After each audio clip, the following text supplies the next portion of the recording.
Now we're going to do some queries with the Skyline database. Now that we have completed the relationships, which was in a previous video, we're going to go ahead now and ask some questions about the database. So you can take a look and see that we have 1, 2, 3, 4, 5, 6, 7, 8 different questions or queries that we want to ask. So it says that we need to save them. Typically you wouldn't save a query unless it's something you're going to use over and over again.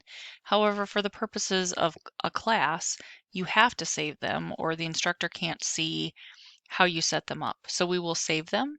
We will give them a name that is appropriate for whatever it is we're asking the question about. You will not need to print anything because it will save them within the database. So the first one says that we need the suppliers that are from Fort Myers. Fort Myers is a city, and so from the suppliers table, we need to include the fields of supplier ID number, supplier name, city, and telephone number. So when we take a look at our database, we want to go and just double check in our tables. I'm going to look at the suppliers table just so I know. I have their name, who the contact is, their street address, city, state, zip, telephone. So if we're looking for Fort Myers, this database is small enough that I can eyeball what my answer should be. So I should come up with 3 different results because I have 3 records that have Fort Myers. So again, just like a relationship, you can't create the relationships if you have tables open.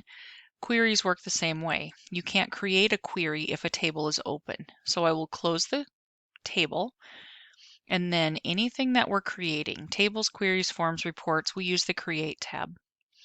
So from the Create tab, I'm going to go to the Queries group and choose Query Design. If the Add Tables window does not show up, if it's closed like this, go ahead under the Query Setup and click on Add Tables, and that selection pane will come back. So it said we only needed the suppliers table. This works just like relationships.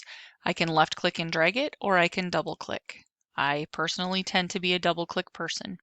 I'm going to go ahead and resize this window so I don't have a scroll bar. And if you want this design area to be higher up in your window, you can get the double-headed arrow and you can drag that space up if you want it to be higher. That's entirely up to you. Now that I have my table added, I'm just going to close that selection pane. There are 3 ways that you can add tables to your design grid. I can double click on a field name. I want to make sure that I'm adding the fields in the order in which they're requested. So when I look at my instruction sheet, it said supplier ID is first. So one way to add a field is to double click. Another way is to left click and drag. So supplier name is next. I'm going to left click, drag, and drop. Or the third way is you can click the drop down arrow. So I could click in this field, it's blank. I could click the drop down and I could choose my city. City would be the third, and then the fourth is telephone number. So I have my field supplier ID, supplier name, city, and telephone number. Let's say that you accidentally put a field in the wrong place. You can highlight it and you could right click and choose to cut it so it's not in your table. Maybe, let me just do this quick, maybe your fields are in the wrong order. Remember I said they must be in the correct order. So get your black drop down arrow, select it, use the white arrow, left click, see the solid thick line off to the left, drag that to where you want the field to be, and it will move that field for you. So now we're in the correct order. A lot of times I will tell students, once I have my fields in there, I'm just going to run it. Under results, I'm going to click on run just to see again, okay, so it's Fort Myers. What should I have for results? So I should have 3. Down here at the bottom, you can see that there are 7 records total. And out of those 7, 3 of those should be Fort Myers. Then I'm going to go back to design view. And now in this criteria row, this is where I have to add the criteria. So in your resources tab in MyTech, you have a file called Access Criterion for Examples in Queries. So when I look at the criteria, for instance, Smith, that's going to do anything that matches Smith. Not Smith would be if it does everything but. So in our particular situation, we want Fort Myers. So I'm going to go under the city field, make sure you're under the correct field. And for criteria, I'm going to type Fort Myers. So I typed Fort Myers, I run it, but I don't get any results. This should not happen for you when you are wanting to do queries. Every query that I'm assigning should have results. So if it comes up and looks like this, go back to your design grid and say, what did I do wrong? First, just notice that Access automatically puts quotation marks around text. When I look at Fort Myers, I can see that I misspelled it. So I always tell students, so that you don't get a syntax error, just delete out of there what you had and type it in there again. It should be MYERS and then run it. And I have 3 records. So I know that my query is correct. I can simply click on the X. Yes, you want to save it. And we're just going to call it Fort Myers because that's what it's about. And click OK. Now it created the query group over here, or object, and it put Fort Myers. So now we're ready to create our next query. I'm going to click on Create, Query Design, and this time it says that we again need the suppliers table. So I'll double click that, close my Add Tables, expand this out, and it says that I need to add suppliers not located in Fort Myers. So I'm going to add my fields, supplier ID, supplier name, city, and telephone number. And then for my suppliers, I'm going to do the criteria of not Fort Myers. And when I run that, I get 4 records. And that would be correct because we said before we had a total of 7. So if 3 of them are Fort Myers, 4 of them are not. So I click on the X to close it. Yes, I want to save it. And it is going to be called not Fort Myers. And it will add these in alphabetical order. I'm going to do the third one. Create tab, Query Design. This says that I need to see the employees that were hired in 2012. So it says from the employees table. So I will add that to my design grid. And then it says I need to include the fields of employee ID number. I need their first and last names. And I need the hire date. So if I'm looking at anybody that was hired in 2012, first of all, maybe run the query without criteria just to see how many records you should have.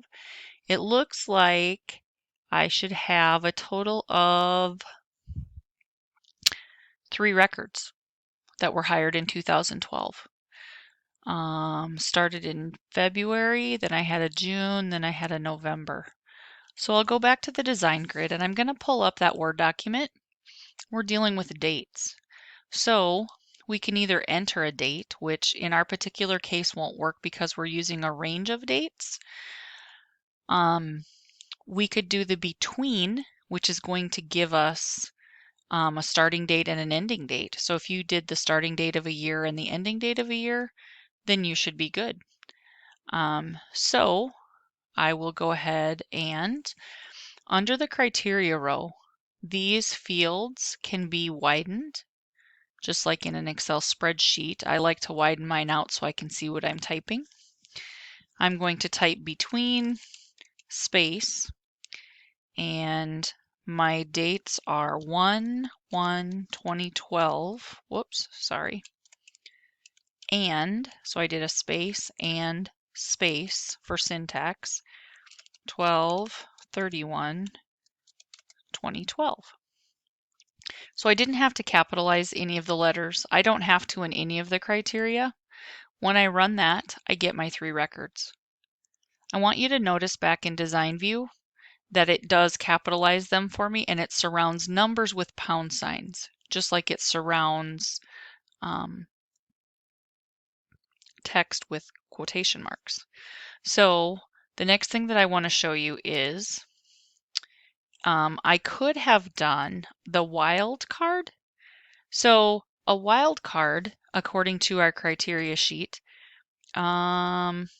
is anything that begins or ends with a particular letter or number. So if I went into this to make it simpler and just did asterisk 2012 asterisk and did a run, I get the same 3 results. So it doesn't matter how you do the criteria, just so long as you get it to work. So with this one, I will click on the X, and yes, I want to save it, and I'm going to call this one 2012 hires. And notice again, it puts them in alphabetical order and numbers come before letters. So the 4th query, we'll go to Create and Query Design. And in this one, we need to find employees who signed up for health insurance. So it says from the employees table, I am going to add to my design grid the fields of employee first name, last name, and the health insurance field. So I'm going to run this. Any place there's a check mark, yes, they have health insurance. So a check mark field is a yes/no field. So I should be able to type the word yes for my criteria. And I should come up with, out of the 12 records, 7 of them should have health insurance. So I go back to design view, under health insurance, I type the word yes and run it. And so I have my 7 records for health insurance. I'm going to click on the X. Yes, I want to save it.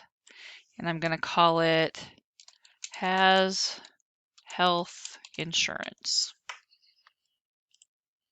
And it will save that for me.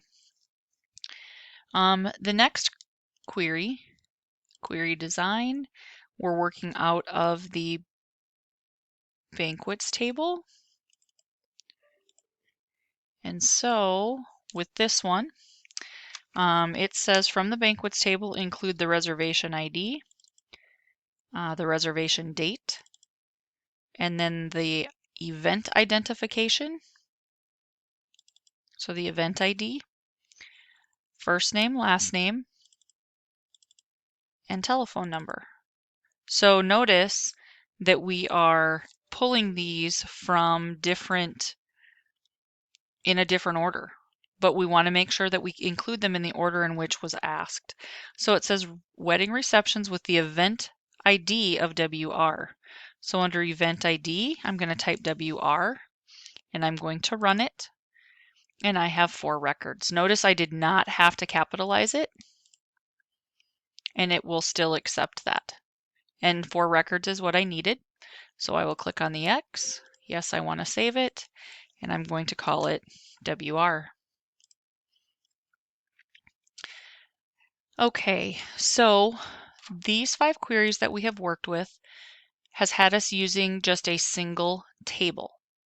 So I'm going to stop this recording on using single tables for queries, and then I will create a new one for the last 3 queries where we're going to be using multiple tables.